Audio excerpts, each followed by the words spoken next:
Today's video ay para sa mga Taurus, August 9.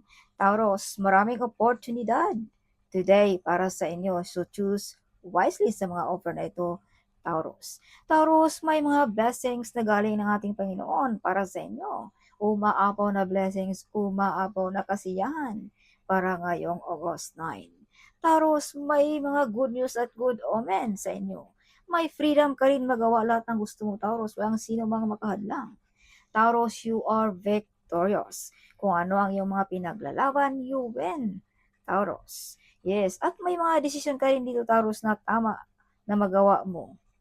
Okay. May mga new project, new plan sa mga Taurus. So, Taurus, nakatayo pa rin ang mga Taurus hanggang ngayon. Marami ng pagsubok na dumaan sa buhay, but you're still standing on the ground pa rin, Taurus. Nakangiti pa rin ang mga Taurus.